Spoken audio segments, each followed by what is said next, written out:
Good morning. This webinar offers closed captioning. Welcome to the City of Chicago Department of Business Affairs and Consumer Protection's free business education webinar. This webinar is being recorded and will be available at youtube.com/ChicagoBACP. There will be a Q&A session at the end of the presentation. All BACP webinars are part of the BACP Entrepreneur Certificate Program, which is a free program for anyone interested in starting or growing a business in Chicago. Getting your certificate is as easy as 1, 2, 3.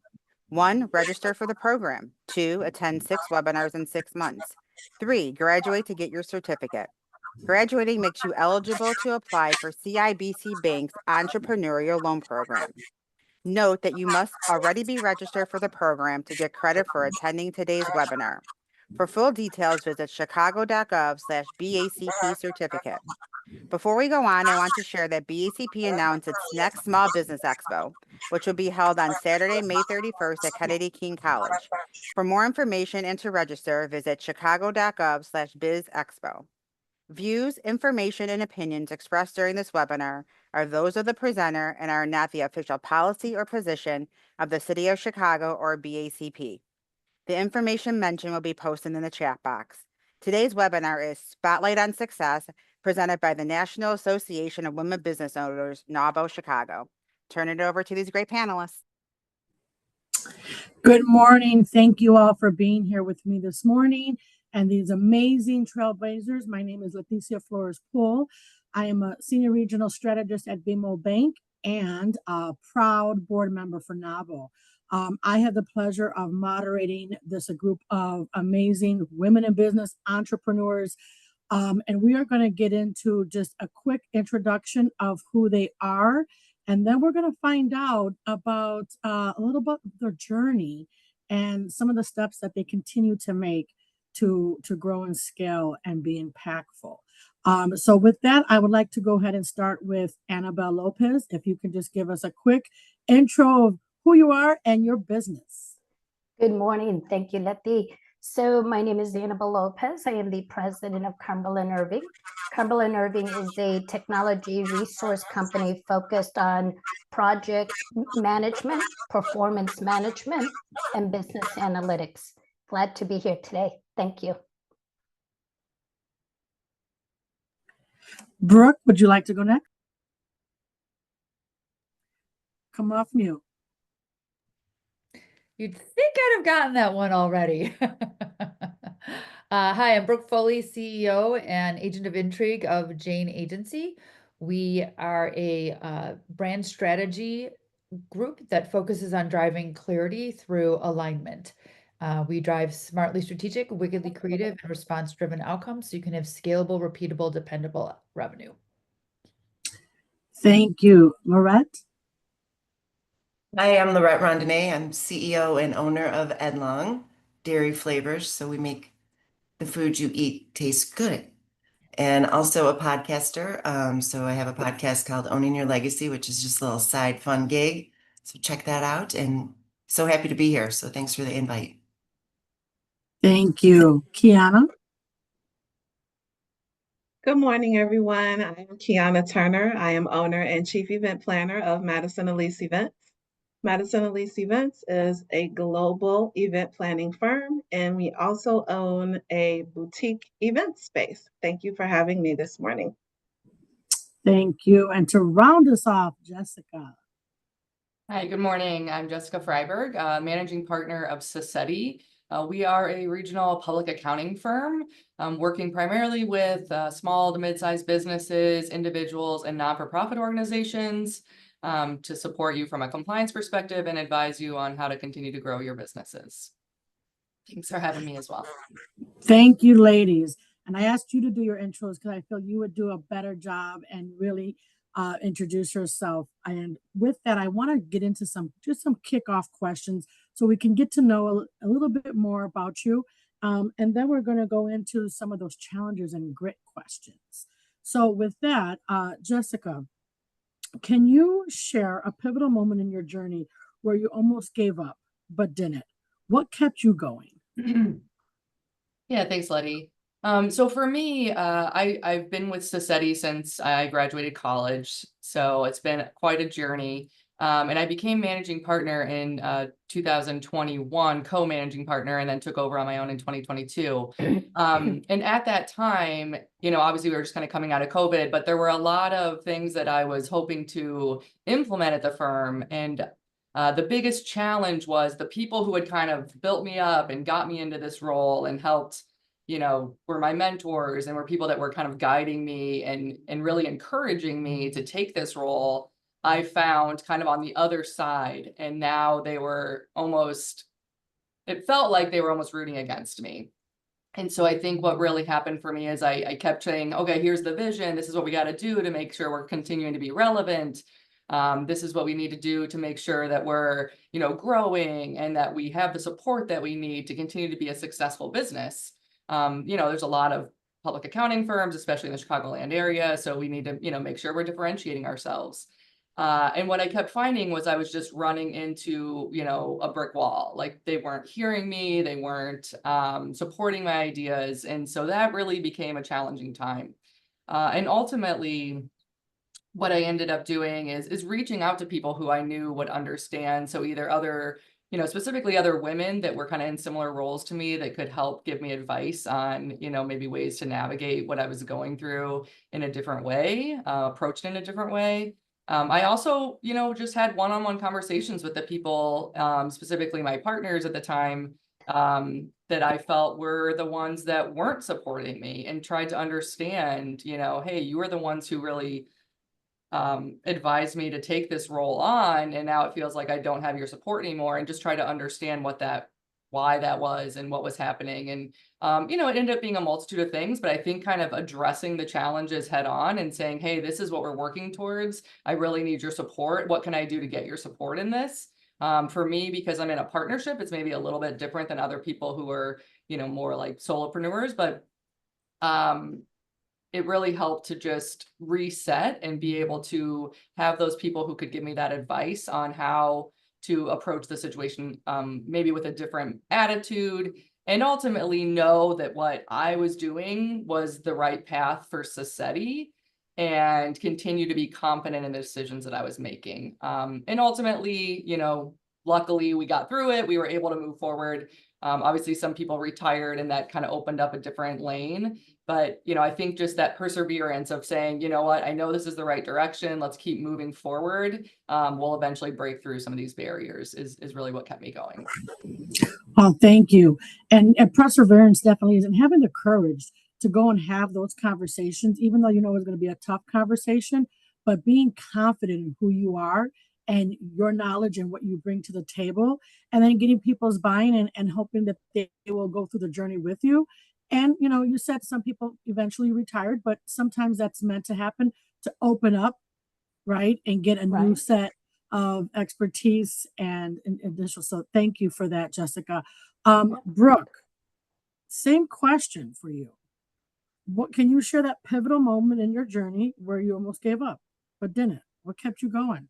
Well, there's multiple ones, I would say, especially as a small business owner. But I think one of the ones that I shared at the NAWBO event was crucial. I had gotten down to one client, and I had built the business up based on my previous reputation as an executive creative director and chief creative officer. And those clients that I brought on were really amazing clients. They looked great in a book of business, but as a small business owner, I really did not have the infrastructure to support them as I had in the past. So while I was phenomenal technically at what I did, I was really a horrible business owner at that time. I just really didn't know.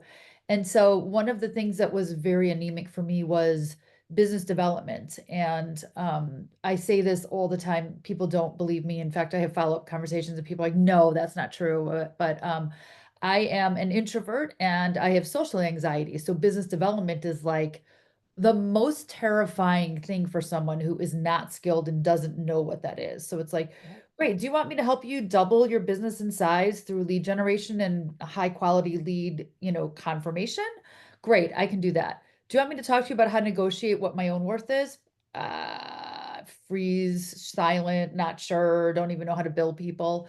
So what happened over time was that I just slowly moved out the clients that we were going to cause damage for. And I had gotten down to this very quiet little place where it was just me left in the space I had rented for my company with all the equipment and everything. And I was like, how am I going to do this? And I ended up getting, and this is what I think is so important, is that when you know where resources are. I knew where the resources were. I didn't know how to use them. So I reached out to the Chicagoland Chamber of Commerce. They had asked us to start considering working on something for them. It wasn't for a year off. We had just given some initial thoughts, and I reached out to the woman who had contacted me and I said, hey, I need to find clients and I have social anxiety. And she said, don't worry, I'm going to get you to this event. Just go to the event, sit at the table. I was terrified. I sat down and the person sitting next to me started asking me questions. And I was like, why is this person talking so much? Like, oh my God, I mean, I came here because the chamber told me to. And as the person was probing me and probing me, they ended up becoming 16 years long, my mentor in business development, still to this day. His name's Maury Elstein, is a phenomenal contributor in the Chicago area. But he just kept asking me questions like, why are you here? And what do you do? And what's your business like? And who are your clients? And blah, blah, blah. And literally by the end of the week, I had 3 new clients. So, when you think about that, and that is the life of an entrepreneur, right? Like you're sitting there and you're like, how am I going to do this? And I think it was Qiana who, and I don't want to steal your thunder, but last time we were all together said, feel the fear and do it anyway. I think there's a lot of that we go through. And that one hung with me from our last conversation. And I have been thinking about it so much since. So yeah. No, thank you, Brooke. And that's what I said. A lot of times we learn and we do our best when we fight through the fear, right? Yeah. Sometimes we just get comfortable, we stay complacent, but that's not really growing and challenging us. And the fear sometimes is really more of a benefit, but we got to get through it. We got to push through it, right? Hard pressed to say it was a benefit to have that fear, but it definitely yielded. Yeah, definitely. Anabel, what's one myth about entrepreneurship you want to bust right now for every woman attending this discussion this morning? I think it depends on your industry, but I would tell you one thing that I learned the hard way, that the myth of, as an entrepreneur, we need to know everything, right? We get to a point in our careers where we want to leave corporate America, or we end up, for whatever reason, deciding to go out on our own and start a business. And we automatically feel that we need to know everything, right? Oh, I need to learn how to do this, and I need to learn how to do this, and I need to do this. Like we feel like we need to do everything. What I learned the hard way very early on was that I don't need to know how to do something, but I do need to know where to find someone who knows how to do that. We can always go ahead and take the position of, at a high level, I'm understanding what's going on. I'm always going to be involved, but I'm leaving the granular detail to someone who knows more about it than I do. Yeah. So being able to get that dream team, right? Like, hey, I know there's an issue. But I don't have to be the one to solve it. I can find somebody, and that's a skill, to be able to find the person that's going to be able to solve it. And that just adds value to your company. And as you're looking to seek, right? How do we continue to help grow our clients? So I know sometimes it's, that's your baby and you want to be able to take care of it all, but you got to let somebody else take care of it sometimes. Right? True. And along with that, kind of hand in hand, you have to accept and understand that you may have an individual on your team that is not meeting your expectations or doing things to the way you want. Because for me personally, while learning that, okay, I don't know how to do that, I'm going to get someone in here to do it, they were not doing it to the level that I felt should be done. So it was even harder to go to that person and say, this isn't working out, right? So it doesn't have to be me. And I may have, you may have to interview or go through a lot of iterations before you finally find the right person that you want to bring onto your team. Yeah. And you have to, I mean, it's your business, right? So you have to make sure that you have the right team. And that's part of building it and having enough, courage to say, all right, I know I asked you to come in here and do this, but it's not really the way I wanted to do it. And guess what? Sometimes it's the best move for you and them at that time. because maybe they Great. thought you were able to do it and can't. Laurette, what does being a woman-owned business mean to you personally? That's a good one.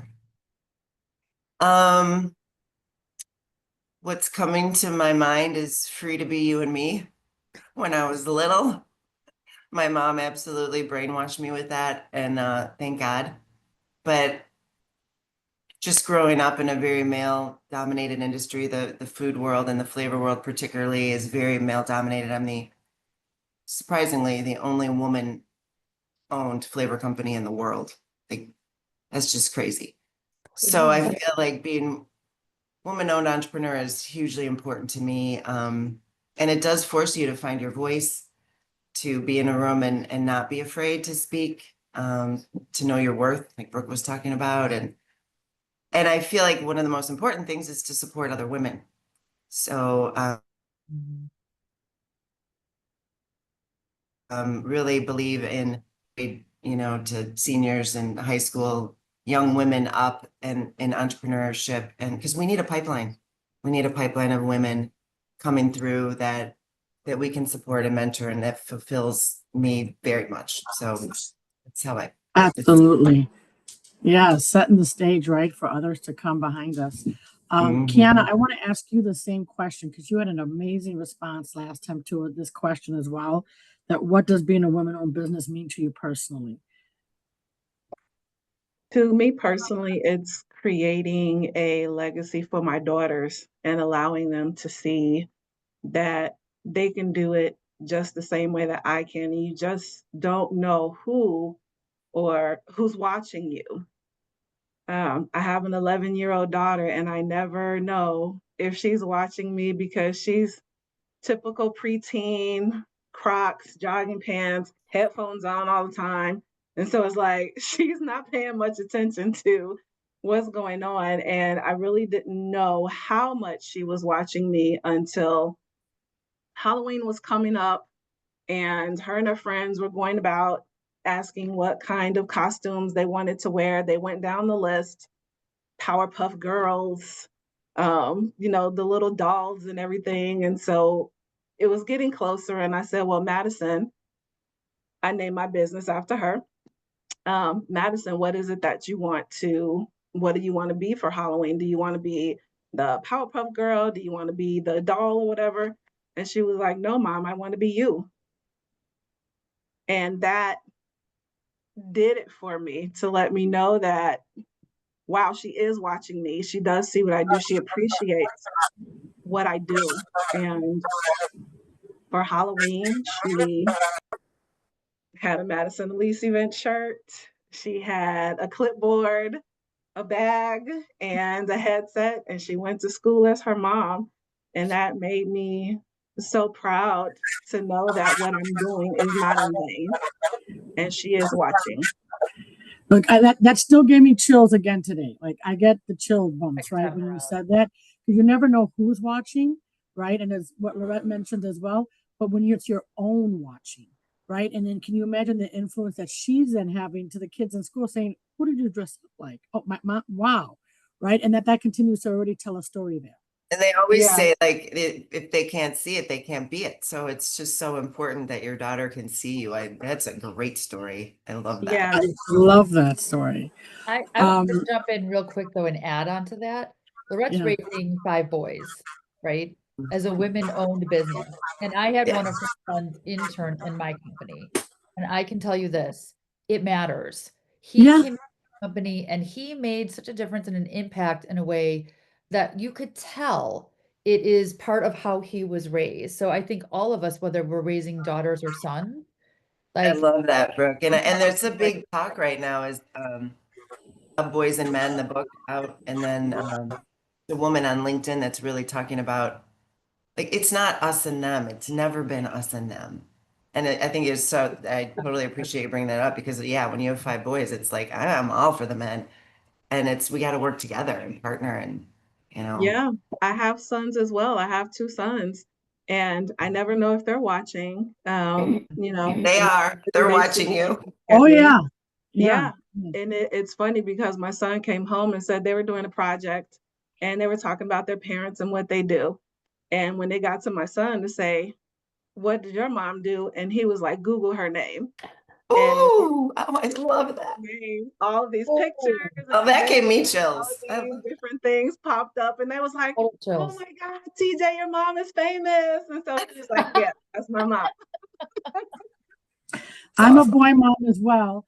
And I can tell you that a lot of times our younger generation gets a bit of a bad rap, right? Like with their work ethic and what they do. So I love that you shared that, Brooke, about Laurette's boys and my son being in, the professional world now and being able to really show that the younger generation can show up to work, dress properly, on time, know how to speak, add value, etc. It does. They are watching us, right? They are definitely watching us. I mean, I consider myself an entrepreneur because I've been in banking for 28 years and really owning it and making it mine. But they do see it, right? So it's really setting the stage and being a trailblazer for different, right? It doesn't have to just be for women. Yes, we're all women in business here, so we're passionate about that. But it is really like, what is the legacy we're leaving behind, and how are we sharing that, and really making sure that we can bring that impact to others. Well, and here's more to build on that. Sorry, this is a great No. topic. But Yeah. so Laurette's son interned for my daughter, who was greatly influenced by Laurette, and my Wow. daughter works inside my company. So when you talk about the integration and legacy raising and what we can do with women business owners, lifting each other up, it's lifting not just us, but the next generation. We're not just carving out for them, but they're laying their tracks too. And so you think about like the impact of the domino effect and the legacy, like Laurette passed on to my daughter. She got from being inside my company. Her son comes in. He's now out influencing another company after having grown up inside of Laurette's realm, right? And someone ends up in Qiana's business, and someone then ends up interning for Jessica. Like that is how we create that next strength. And I get so excited that's actually a big motivator for me. So sorry, I just really. Me too. No, it's a passion moment, right? And as women, as mothers, like I mean, I always say, our passion just takes us over, right? Because it means more than just a woman in business, right? It means more than that. And when we talk about how much it means, I want to navigate to some questions about challenges and grit, right? Because with all this, there has to have been, I think, maybe a few challenges that maybe some of you women have came across, and I really want to hear about how we've gotten through those. So, Anabel, what's been the biggest challenge you've faced as a woman entrepreneur, and how did you overcome it? For me, because of the industry that I'm in, right? I'm in technology, and it's different types of technology. We do specialize in financial systems and implementations. The company, we're either CPAs or business analysts, or have a background in finance. But what's made it very challenging, at least for us or for me in deploying the company, was getting a seat at a table. It is an industry, even though we have everything out there, right? CPAs can be either male, female, and we're all included. But now merge that with technology, which in my experience has been a mainly male-dominated industry, that to the point that when I was in corporate America and I was going to these different meetings, I would always be like, well, I'm there with my male boss, right? And then even though I'm there with my male boss, I would be the one speaking on behalf of the company or the representation of what our plans and how we would achieve the goals of the individuals. When I decided to go out on my own, that was the scariest thing for me, to be able, okay, now I'm going in alone, I'm having these meetings, and how do I make sure that these individuals understand that the value that I bring to the table? So it really becomes kind of like that fear factor, right? Hey, when I did it for a company, it was no big deal. I just go in and I do my thing and I go back and now I do something else. But when we are at a point where we're doing it for ourselves, right? It's a lot scarier, because now for some odd reason, not that it didn't matter before, but the importance of it is completely different now. It can define whether I get that engagement or I don't get the engagement, whether the company grows or doesn't grow. I got over it by the first couple of times, obviously I'm slow to start, but then I started realizing, wait a minute, the problems are still the same, right? The individuals in that room are probably asking me to speak because I know more than what they know, only because it's my sweet spot. So I think you need to know your worth, your self-worth. And you need to go in there with the confidence of, I'm good at this. This is why I decided to start a company. This is why I decided to do this. I am not only doing this to grow a company, but it truly is my joy spot. This is what I enjoy. This is what I want to do for the rest of my life. So in taking that into account before I went into a meeting, you can do this, you enjoy this is what you want to do. Issue is an issue. It doesn't matter. It's just coming together and making sure that everybody in that room understands that the objective of that meeting is to come together to plan a solution. It became easier. And the more I did that, and the more I did that, the self mantra of why I am here, why I'm doing this, it got easier and easier. And I think that was our theme, right? And we continue to bring it into here as well, as the know your worth. And you said about the seat, right? Sometimes we think that we're so grateful and thankful to be at the seat, right? Knowing, and I think I said it last time, like we probably helped make the seats, right? Like we are the engine of really fueling this, and to know your worth, know what you bring to the table. And it got a little scary, Annabelle, because shucks, it's like before you were getting paid a paycheck at a company, now you got to make your own paycheck. Right. So you're like, I got to make sure I make this paycheck because I'm used to living a certain way and I want to continue to grow this business. Right. I want to have that question because I know we have, I want to make sure that we stay within our time. And I definitely have a lot of more questions I want to ask. So I want to throw that question then to the rest of, are there any challenges that any of you women would like to share with us that you had to get through? Adjust my volume. I hope they're not giving me a.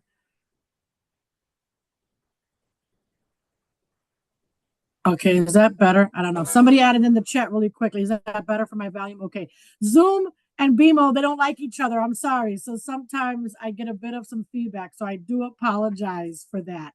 But I know, Brooke, I think you had, something that you had shared with us as well as having some challenges that you had to get through as well. And again, any of the ladies that would like to add something, please do. I think knowing your worth is a big challenge. And it's what I've centered my business around because I feel like I can empathize with every client that we ever work with. And by the way, it doesn't just hit women, it hits men too. There's legacy issues, there's culture issues, there's generational things that go on.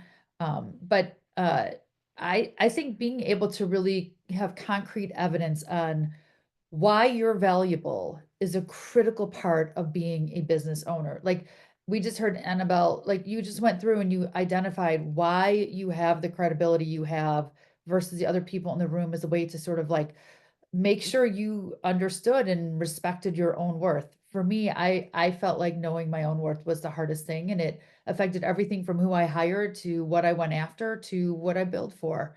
And so I think knowing your worth is a key thing, having evidence around it, being able to cite it, be able to say it to yourself in the mirror, comes out in your 11-second elevator pitch and the way you support it, all those things I find to be the biggest challenge. And ironically, I spend every single day of my career now helping people make sure that they know their worth.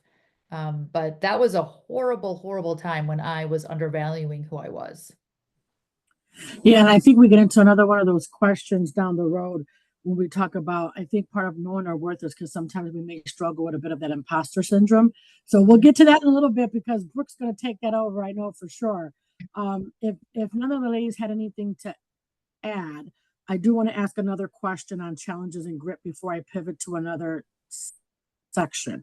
Laurette, did you have something you wanted to add? We'll wait for the next question. I think that's okay. Good. Well, then I'll gear that one towards you. Have you ever had to rebuild or pivot your business? What did that process look like? A few times. It kind of goes with your last one. So when you asked the last one, I was thinking of a time that was really hard. So kind of back up the bus a little. I had a surprise baby in 06, and then my dad passed away in 07, who I worked with for my entire career as family business. And then I had another surprise baby in 08. And yes, I do know how they're made. It was literally the Immaculate Conception. I swear to God. Praise Jesus. So it was just a really hard time. And I felt like I was on maternity leave for 2 years straight. And my sister,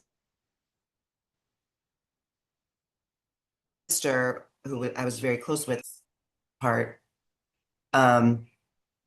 So 08, 09 hit all of us hard.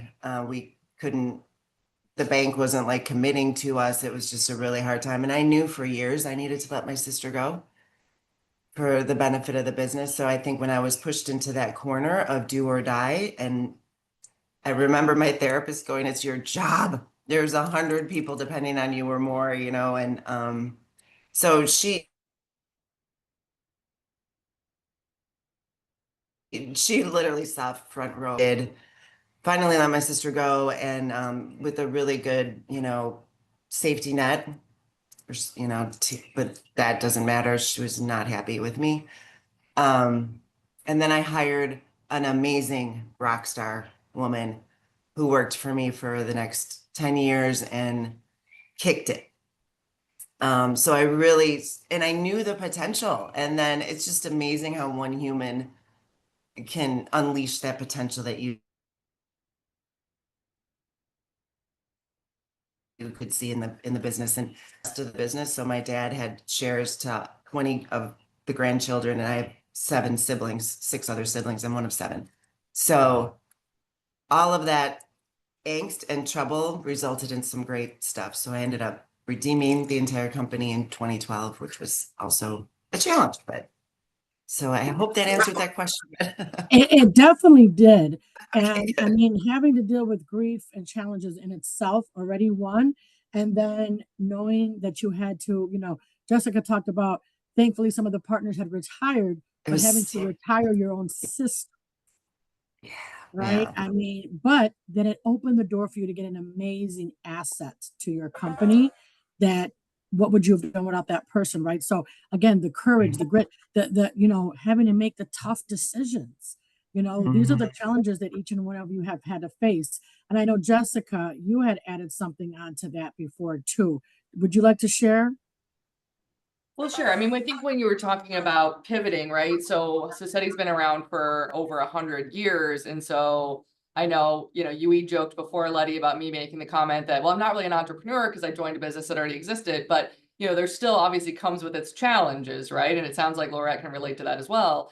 You're coming into something that already has some, you know, potentially is like moving a ship that's like the Titanic, and it just doesn't move that fast, right? And so you're really trying to implement change in something that's already, you know, been around a long time and is a little bit harder to change. So I know when we were talking about pivoting the business, you know, it's really about what do we need to do to be successful going forward? And I touched on this a little bit earlier, but you know, I think it's like as an accounting firm, you know, we're probably very much set in our ways. We're not really, you know, a little adverse to change, and you know, it's not always what we're comfortable with. But I think, you know, when we think about our clients and those that we serve, we have to think about how their businesses are changing, right? How obviously technology, right, is changing everything, and it's happening so quickly. The, you know, idea around the workforce and how that looks differently now. You know, Brooke mentioned generational changes and challenges. So, you know, I think we really have to reset our businesses every few years to say, hey, what's happening in our industry? What's happening with the economy? What's happening with other businesses out there that we're working with? And how do we need to adjust our services or how we're accommodating our clients in order to meet these new demands and these new challenges? So even though we've been around a long time, I think it's a constant reevaluation and kind of a constant idea around pivoting the business to be more, you know, reliable services in our clients. Yeah, and depending on the industry you're in, right? Like CPI, kind of like, you know, there's many. So how do you show the value and continue to grow clients and want clients to stay with you? So you have to be able to pivot or add and adjust, right? I always tell businesses that, right? You have to look to see what do I have to pivot from? Like, do I have to add something? Do I have to take something away? Sometimes taking something away doesn't feel good because you're like, well, am I taking from the business? But that might be really that pivotal change that's needed to sustain the growth or continue the growth, right? I want to get into our next set here, Qiana, and I want to start with you regarding business strategy and growth. And I know this was something that we had spoken about when we think of, what key decision or risk really helped you level up your business? Well, being an entrepreneur, as everyone knows, it's a risk, and I do this on a full-time basis. The risk I had to take was myself. I had to take a risk on myself and believe in myself, and knowing that what I wanted to do, I was my only competition. That was the biggest thing. I was 100% event planning after I got laid off of my job in 2022, and started event planning, having amazing events. And this was during the pandemic, so it was kind of up and down and up and down. And for, I think, 2023, it was just down. And I was like, what the heck is going on? And then in 2024, it was kind of still down. I was like, what the heck is going on? I felt the shift. I just didn't know exactly what that shift was. I went on actually, it was a business conference, but I went to Victoria Falls, Zimbabwe, and we actually got a chance to go to the falls. And as we were walking on the falls, I'm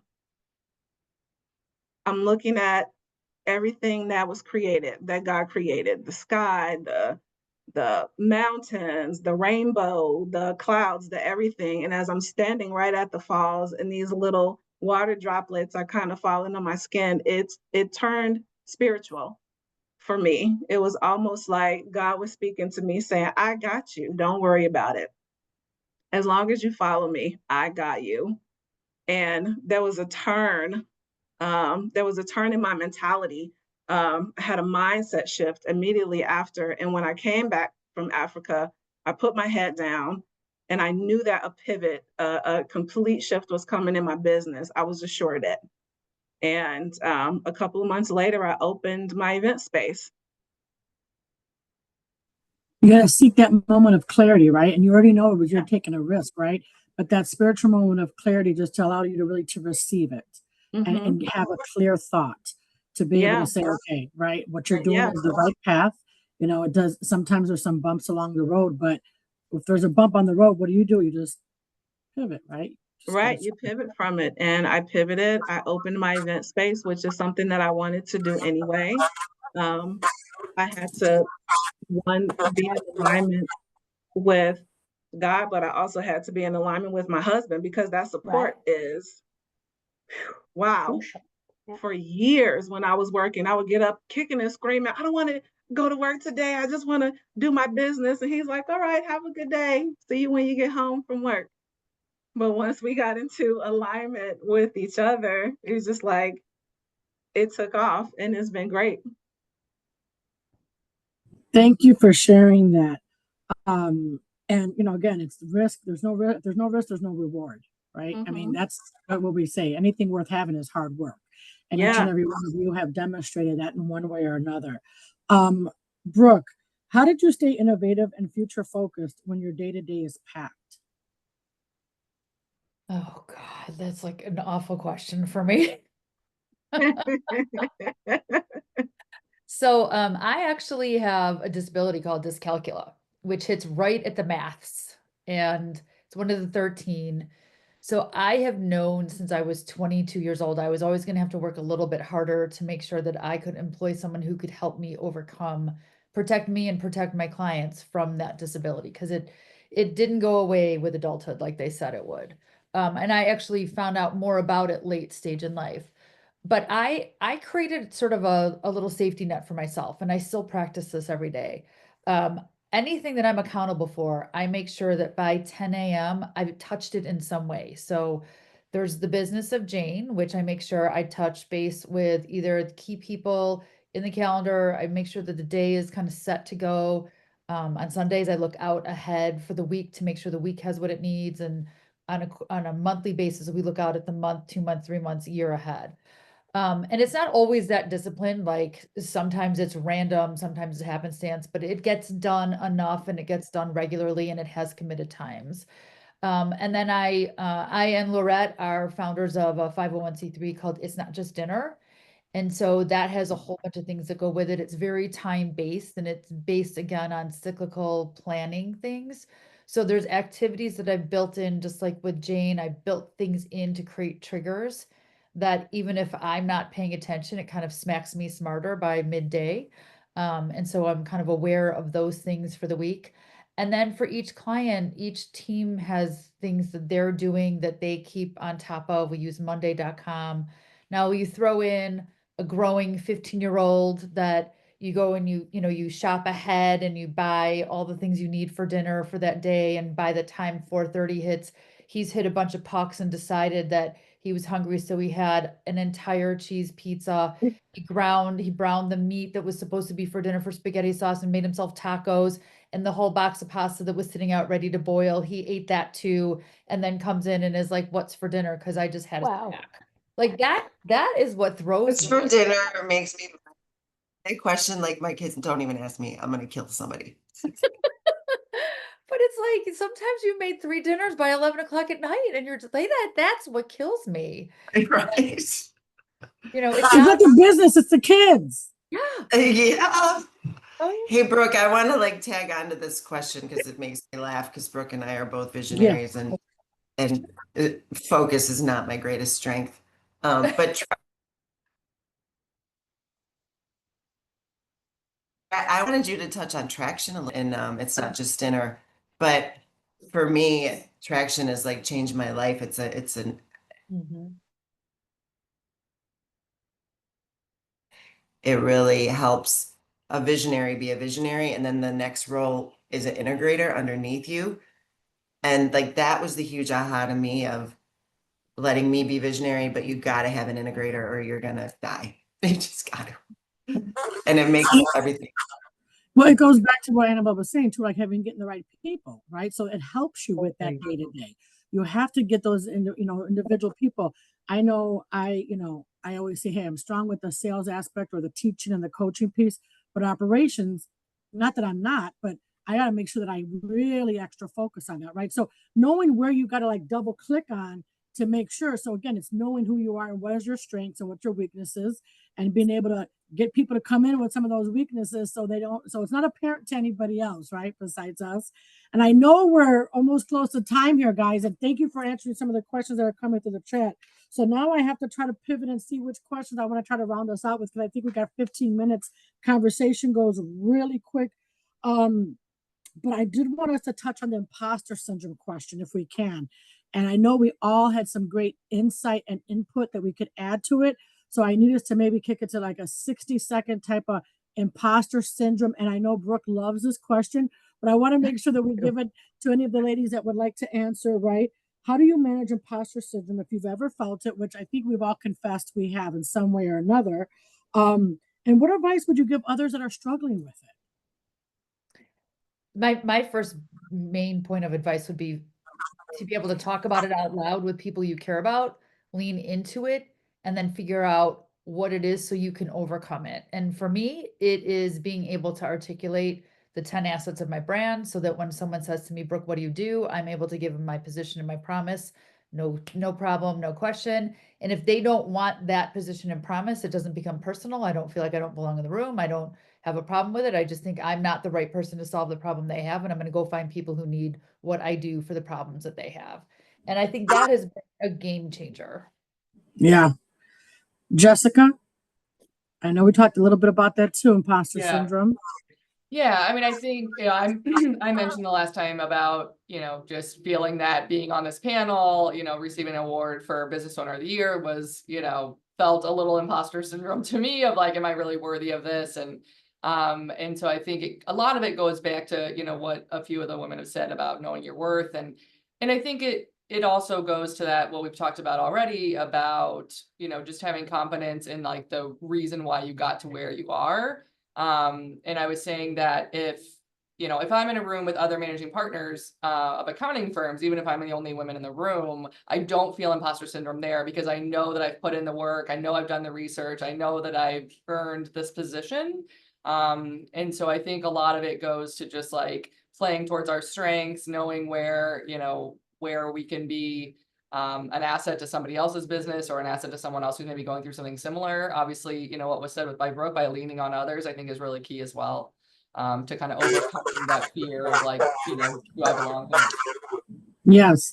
And you absolutely deserve that award. We told you that already, Jessica. Thanks. So I don't want you to ever feel like imposter syndrome, but I can understand, right? I mean, it does. Yeah. Different scenarios can trigger making us feel that way, right?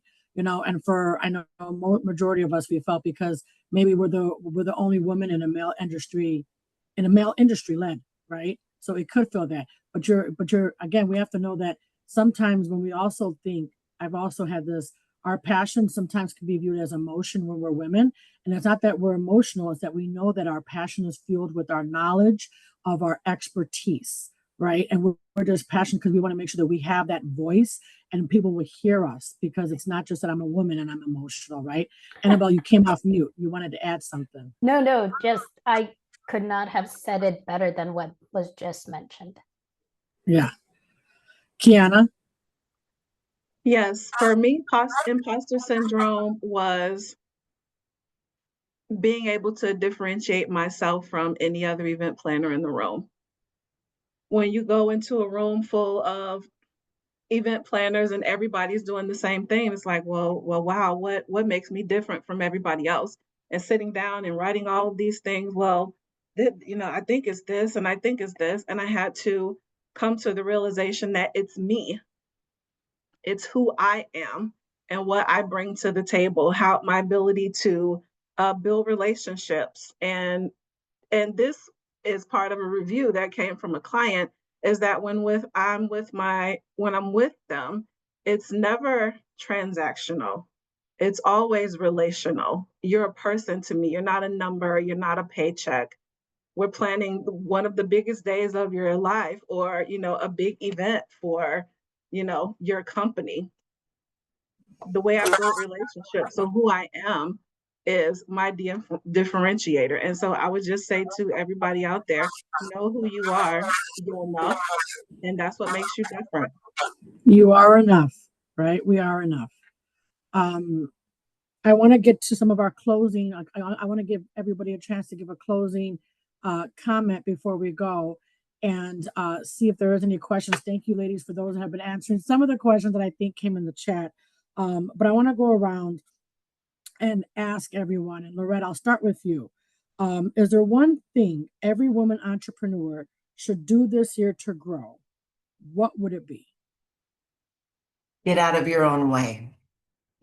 I recently hired a president.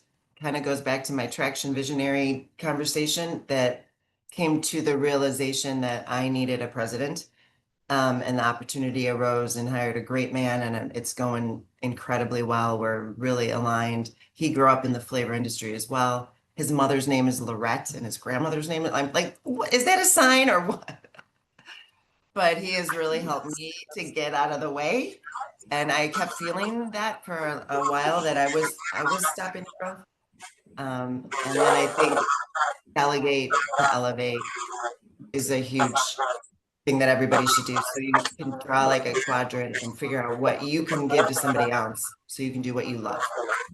I love that. Delegate to elevate. Yeah, it's I love huge. That's I love And you got to that. do it often, because it changes, And you have to be able to look at that. Brooke, you need to delegate that. Right. Danny can cook. Yeah. Right. She said, get somebody to come in and cook. That would be nice. So, Anabel, what would that one thing you should do? I would this year to grow? recommend that you take one risk, one item that's been bugging you, that you're like, you keep coming back to that thought, but you're not doing it. You kick the can, you leave it alone for a few weeks, it comes back and it presents itself again. I would tell you, within a comfortable space, take that risk, because risk teaches you how to learn. It teaches you how to expand. And whether it's a success or a failure, you now have developed yourself personally as well as the business. It's when you're in a when you're in an organization, it's very different than when you are self-employed. I'm a little bit different than, my counterparts here because, Cumberland Irving is not a legacy company. I know for a fact that once I'm done with Cumberland Irving, that's it. We close shop, right? I don't have any kids, but I know what Cumberland Irving's purpose is and why I started it and what I'm trying to achieve. And that keeps me going. And that was very risky because unless I was going to, start and say, well, I want to build something and I want to leave it for my kids, or I want to grow it from it to be here to here. Those were not the motivators for me, nor was it something that I was looking for. And that was a risk I had to take. Do I do this even though it's not a traditional company that's going to be 80 years old? Or do I just say, no, I'm going to stay in corporate America until I retire? So risk teaches you a lot. So I would recommend take the risk, right? That can that you've been kicking might be a spiritual sign that you got, as Qiana did, right? I mean, we gotta take that into account. So Qiana,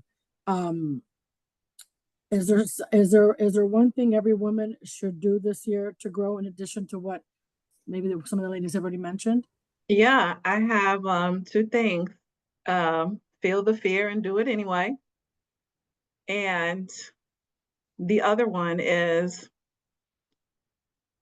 know that you are your only competition.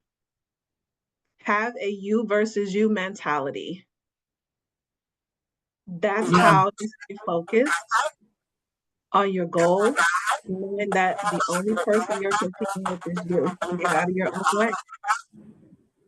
As Laurette said, away. Brooke? I love that. You are your own competition. Yeah. That's badass. Powerful. I have 2. One is master your barriers. Like we all have them. They sit there all the time, and it's a little different than kick the can. It's more like if you have mastery over them, you know what you can take on now, what you can take on later, what you can take on next. And then the second is lock down on what your worth is. Because nobody is going to drive that more than you will, and no one is going to demotivate it more than you will. So I can't really lift others up if I don't know my worth too. I can't really enter a room and take command. I can't sit back quietly and learn what I need to. Like knowing my worth is what kind of settles me down and allows me to champion, drive, elevate, collaborate, have accountability. I love all this. Yeah, you against you, Qiana. Master your own barriers. It is different than that risk, right? Because it's mastering the barrier, not just taking the risk. Jessica, you have anything else you'd like to add as what you should do this year to grow? Yeah, I definitely agree, excuse me, with what everyone else said. I think those are all really valid points. I did go to a conference last week, and one of the keynote speakers was talking a lot about, doing the uncomfortable work, which I think aligns a little bit with what others were saying. But for me, I know it's really, those things that you're always putting off to the side that you're like, I'm going to deal with that later. I really don't want to do this. For me, it's uncomfortable conversations, addressing situations that we just kind of let go on that really need to be, addressed. It's not being afraid to speak up and address those situations so that hopefully that can get better. So I think do the uncomfortable work. I think along with the lines of know your worth, which we've been talking about a lot, right? Has to do with fees. So I'm going to bring that up because Brooke brought it up last time, but she didn't mention it today. But, look at what you're charging, right? And maybe you're not charging what you're worth. And so I think that that's also an important thing around, understanding maybe the economy and what's going on and making sure that your pricing is accurate.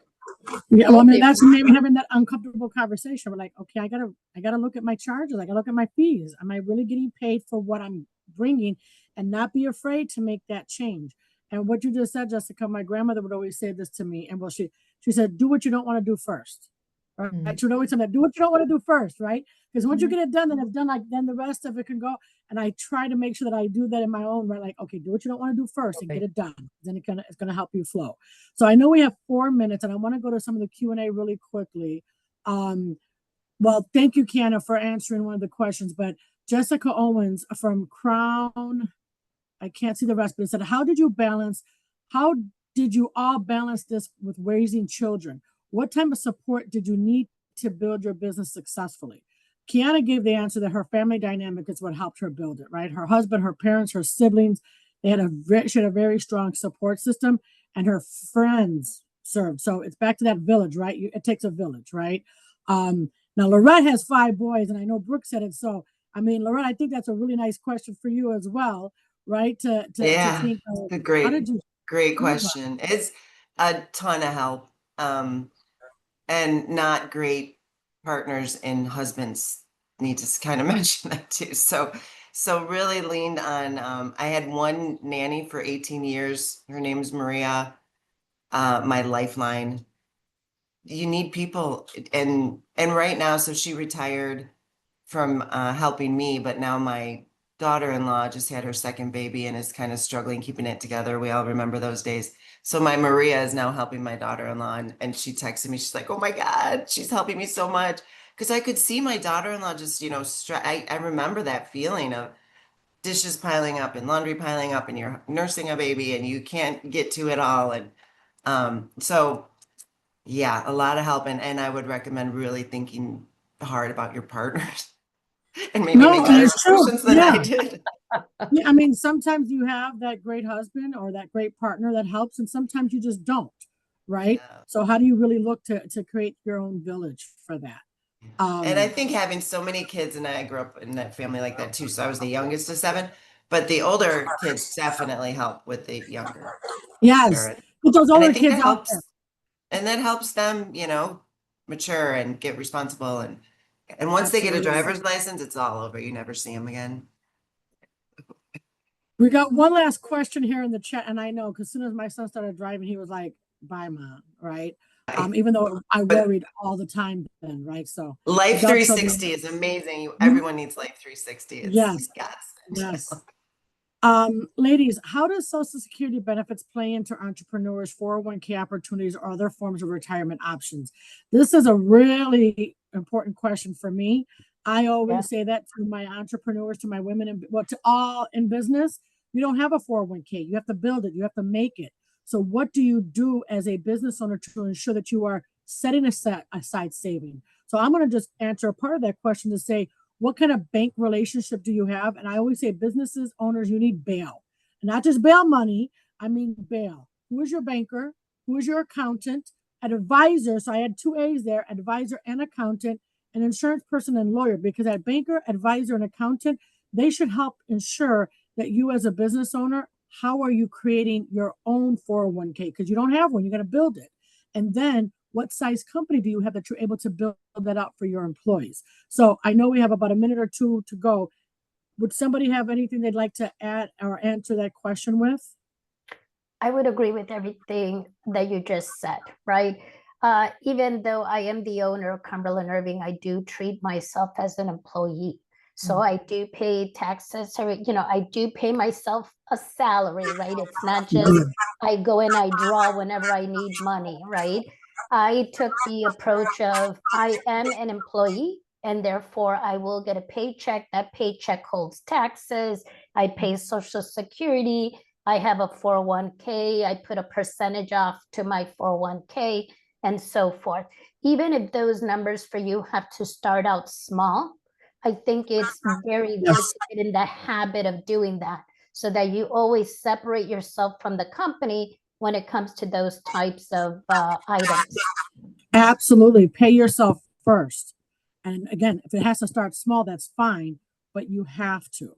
She says she's 62 of age and kind of concerned. Yeah, we got to have a conversation with you, Sarah. And I think Jessica came off mute, and she's our CPA in the room, right? So what Yeah, I was just going to say that, yeah, I mean, we help with financial planning if that's something you needed assistance with. But ultimately, I think it's to what Anabel said around being disciplined and under, you still need to make space, even if it's a SEP IRA, whatever it is that you've set up for retirement, still trying to think, about what that means and put money into that as much as you can, aside from obviously all the other expenses you have for running a business. But think about yourself first. You have to, and I'm a firm believer in that. I've been in banking 28 years, and that's something that have told every entrepreneur that I work with. I don't care what size you are, pay yourself first, document it. How are you saving? How are you ensuring that you're taking care of yourself? Because Sarah, you're saying you're 62. What kind of retirement do you have, right? You have to build that for yourself, and you have to make sure that you have advisors in your corner that are helping and guide you. You can't do that on whatever your business is. You're the subject matter expert for that business, that product, that service. And I tell people all the time, it's you as a business, you can't just work in the business. You have to work on the business, right? When we're working in it, then you're not able to see on it. Go ahead, Brooke. I see this I have this conversation with entrepreneurs and CEOs all the time. And I think a lot of what you're saying, Letty and Jessica, are so true. But when you have a business that's struggling and you can't make numbers meet and you can't find business and you don't know how to make sure that that money's flowing in, it's really hard to put money aside for the future when the here and now is really hard. So one of the things that I think is so important is the language of right sizing the business and right sizing your lifestyle to live inside of what is, so that you can stop the freak out, you can stop the spiral, and you can make decisions so that you can get to the places you need to where you can make those changes. That was the hardest lesson for me as an entrepreneur, the language of right sizing the business, because you can't change in the month you're in what it is that you have to do. You have to think 2-3 months ahead. You have to be looking at the pipeline, looking at the cash flow. And if you hit the month and you don't have what you need to make hard decisions in that moment, and you can undo those decisions or not. But what you can't do is make up the years that you don't make the decision. So Absolutely. No, and that's powerful, Brooke, because that's what another big piece of it. That's why I always mentioned like accounting and advising, because they help you right size, right? I hear, sometimes businesses don't do their profit and loss until the end of the year. Why are you waiting to the end of the year to look are you losing or gaining money? Minimally do it quarter. I mean, I say minimally every 6 months, but best practice, if you can do it monthly to quarterly, right? To really look at that, is because that's going to help you right size it.